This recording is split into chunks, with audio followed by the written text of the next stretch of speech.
কেইদিনমানৰ আগতে আপোনালোকে এই ককাজনক কান্দি থকা দেখা পাইছিল আৰু তেখেতক কান্দি থকা দেখা পাই বহুতে দুখ কৰিছিল হয়তো আপোনালোকেও চকু পানী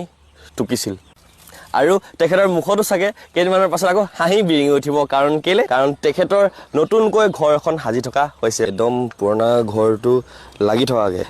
ইয়াত ঘৰখন ফ্ৰেমটো বনাই থকা হৈছে এতিয়া আমি ওলাই আহিলোঁ অলপ বজাৰ কৰিবলৈ বজাৰ মানে যেনেকৈ বেৰ পৰা আদি কৰি ঢেৰ কিবা কিবি কিনিবলগীয়া আছিলে প্ৰথমতে আমাৰ আহি গ'ল এইফালে তৰ্জা বেৰ বা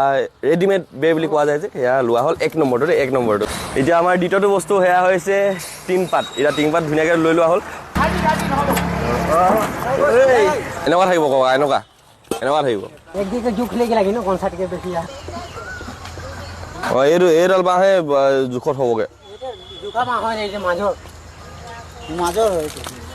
বহুত ঘণ্টাৰ পৰা কাম চলি আছে আৰু প্ৰায় এতিয়া ফ্ৰেমটো ওলাইছেগৈ আৰু ঘৰৰ যি জোখটো আমি ভাবিছোঁ যে 8 ফুট বহল আৰু 16 ফুট দীঘল কৰোঁ বুলি তেওঁ একদম ৰাতিপুৱাৰ পৰা চাই আছে কামবিলাক কেনেকৈ কি হৈছে তাৰ লগত ৰছী ন কি ৰছী নাৰিকলৰ ৰছী যে নিজৰ ঘৰখন যিহেতু সাজি থকা হৈছে তেখেতৰ মানে সেই এক্সাইটমেণ্ট আছে মোৰ চাব লাগে বোলে একদম ধুনীয়াকৈ ইয়াতে বহিছে কাম পুৰা চাই আছে কিন্তু ভাল লাগিছে নে অলপ ভাল লাগিছে সঁচাকৈ লাগিছে একদম অন্তৰৰ পৰা কৈছে নে এনেই কৈ দিছে অন্তৰৰ পৰা কৈছো ভাল লাগিছে মোৰ